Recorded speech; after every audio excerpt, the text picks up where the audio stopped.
Penyediaan peralatan seperti picagari, hormon ovaprim, human hyaluronic gonadotropin, natrium klorida, larutan minyak bunga cengkeh, tangki transit, tangki pembenihan dan penimbang perlu disediakan sebelum memulakan kerja pembenihan ikan. Tangki-tangki yang digunakan perlu dibersihkan dan diperiksa bagi memastikan tiada kebocoran serta semua sistem beroperasi dengan sempurna. Dulang penetasan seterusnya diletakkan ke dalam tangki dan air ditakung sebagai persediaan untuk taburan telur. Saiz picagari yang akan digunakan adalah bergantung kepada saiz induk ikan. Bagi induk bersaiz purata 1.5 kg seekor, saiz jarum picagari yang sesuai ialah 21G x 1,5 inci. Proses pembenihan bermula dari aktiviti pemilihan induk jantan dan betina matang secara memukat di kolam pertenakan induk. Aktiviti memukat dijalankan dengan pukat direntang secara melintang di sebelah hujung kolam pertenakan induk. Beberapa orang diperlukan untuk menarik pukat ke hujung bertentangan ke arah bekalan air masuk. Pemilihan induk jantan yang matang adalah berdasarkan ciri-ciri seperti berusia melebihi 2 tahun, berat melebihi 1.5 kg, bentuk perut dalam keadaan biasa dan kloaka berwarna kemerahan, serta mengeluarkan sedikit cecair sperma apabila abdomen diurut.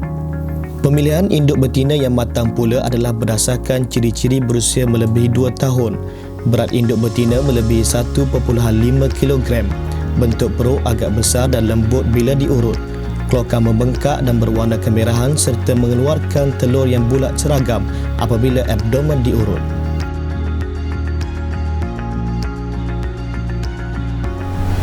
Suntikan pertama bagi tujuan rangsangan telur induk ikan betina dilakukan pada jam 3 petang dengan menggunakan hormon ovaprim yang dicampur dengan natrium klorida pada nisbah 80-20. Untuk ubat bunga cengkeh ni, tempohnya lebih kurang 30 saat.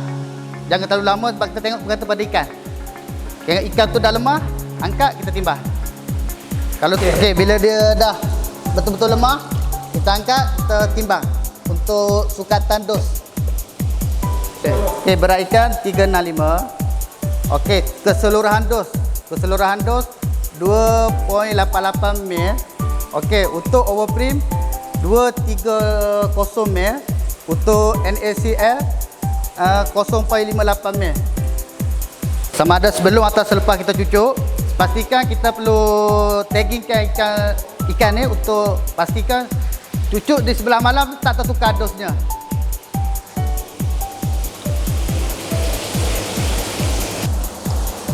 Untuk kita nak cucuknya, pastikan daripada kepala ke ni boleh kurang dalam 3 inci. Kedudukan jarumnya 45 darjah ke depan. Bismillahirrahmanirrahim. Pada jam 3 petang, dos yang kita dah buat suntikan ialah 0.82.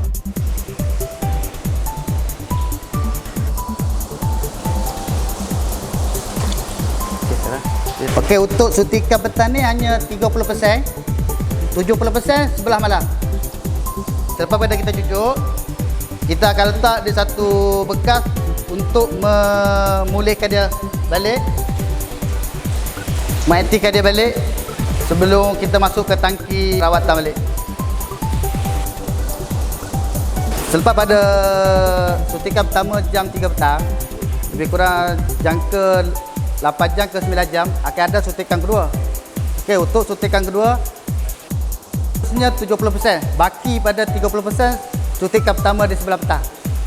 Okey, suntikan kedua pada waktu malam itu jam 11 malam. Okey. Berat ikan ialah 365 kg.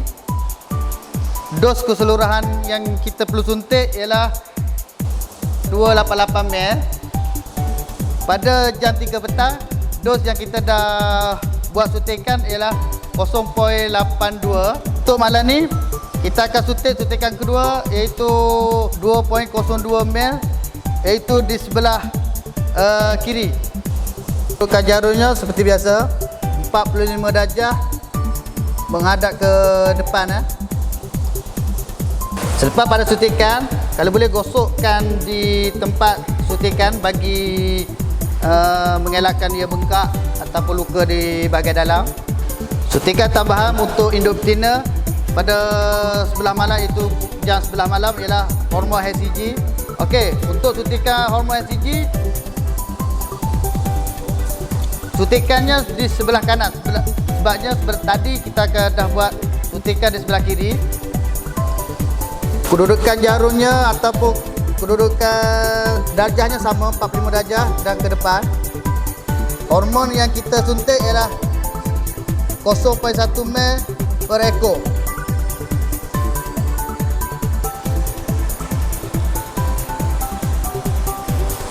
Okay. Kemudian kita akan letak di tangki sementara untuk mengaktifkan dia balik.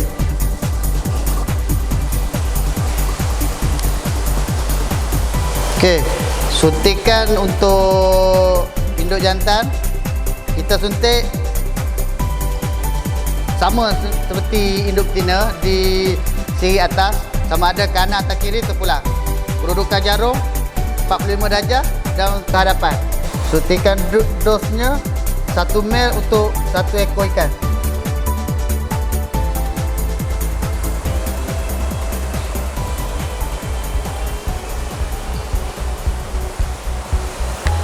Selesai saja kita buat suntikan, kita akan masukkan ke tangki transit untuk mengaktifkan dia. Proses perawatan telur ini dilakukan dalam selepas tempoh 9 hingga 10 jam kita menyuntik hormon pada malam sebelumnya. Kita akan mengambil induk betina di dalam tangki transit. Dalam proses ini, induk betina kita perlu memegangnya dengan ketat.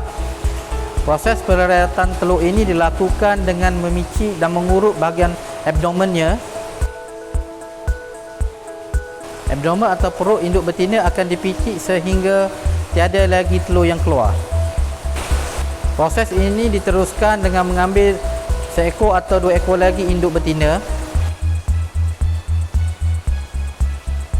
Selepas itu, induk jantan akan diambil. Dengan menggunakan kaedah yang sama, induk jantan dileret abdomen atau perutnya untuk mengeluarkan sperm.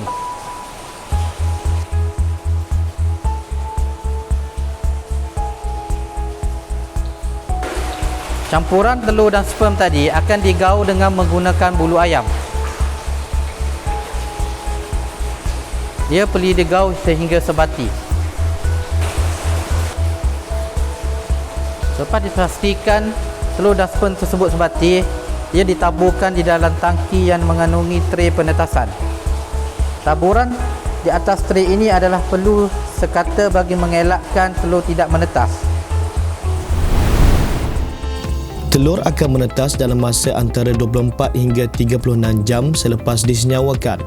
Bagi memastikan kadar penetasan telur yang tinggi, pemantauan terhadap telur dan kualiti air perlu dilakukan. Paip air dibuka sedikit bagi memastikan terdapat aliran air masuk ke dalam tangki. Terdapat kemungkinan tidak semua telur disenyawakan. Telur-telur ini menjadi sambang, mati serta mudah dijangkiti fungus. Selalunya ia berwarna putih dan jika dijangkiti fungus, akan terdapat bentuk seperti kapas di sekeliling telur-telur berkenaan. Ia hendaklah dibuang dengan cara pancutan air bagi mengelakkan jangkitan kepada telur-telur lain. Pembuangan telur-telur rosak ini juga bertujuan menjaga kualiti air dalam tangki berkenaan. Dulang penetasan dikeluarkan setelah dianggarkan. Semua telur telah menetas manakala penapis air paip air buangan dipasang bagi mengelakkan rega-rega keluar. Kualiti air dipantau sehingga rega yang menetas sedia dipindah ke kolam asuhan. Pemindahan rega dilakukan pada hari ketiga selepas telur-telur menetas. Kerja-kerja dilakukan pada awal pagi kerana suhu air dan persekitaran masih rendah. Ini mengurangkan ketegangan rega-rega semasa pemindahan dilakukan. Pemindahan dimulakan dengan mengurangkan kedalaman air dalam tangki secara perlahan-lahan sehingga semua air dalam tangki dikeluarkan. Bekas disediakan di hujung paip buangan tangki. Rega akan keluar bersama air secara graviti. Penapis mikron digunakan untuk mengelakkan rega keluar bersama-sama air limpahan. Proses ini berjalan sehingga rega telah dimasukkan ke dalam tong atau air di dalam tangki telah kering sepenuhnya. Rega di dalam tong tersebut kemudian diangkut ke dalam kolam asuhan dan dilepaskan di setiap penjuru kolam sehingga semuanya selesai. Kerja-kerja tuaian hasil dilaksanakan pada waktu awal pagi dan sebaiknya selesai sebelum cuaca panas atau tengah hari. Kaedah tuaian adalah menggunakan pukat tanpa simpulan yang direntan di dalam kolam dan ditarik ke arah bertentangan. Proses penuaian ini dilakukan setelah benih ikan mencapai saiz dan berat yang diperlukan dan kebiasaannya untuk mencapai saiz 1 inci. Tempoh yang diambil ialah 30 hari hingga 45 hari sebelum dituai. Terdapat pelbagai saiz benih yang diasuh di dalam kolam. Bagi memastikan saiz benih adalah seragam, proses penggredan dilakukan. Peralatan penggredan digunakan bagi menganggar kuantiti benih. Kualiti benih juga dapat dipastikan melalui perhatian kepada bentuk fizikal dan pergerakannya. Proses pembukusan benih bermula dengan menganggarkan bilangan benih secara mencedok benih dengan penapis sehingga memenuhi paras dan berat tertentu. Bilangan benih dikira satu persatu mengikut paras tertentu penapis tersebut. Anggaran bilangan benih akan diperolehi dan benih akan dibungkus dengan menggunakan beg plastik yang dilapisi dengan 2 lapisan beg plastik.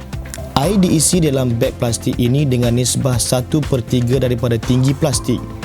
Oksigen pula dimasukkan sehingga memenuhi ruang 2/3 plastik ini. Beg plastik diikat menggunakan getah pengikat dan benih bersedia untuk diedarkan.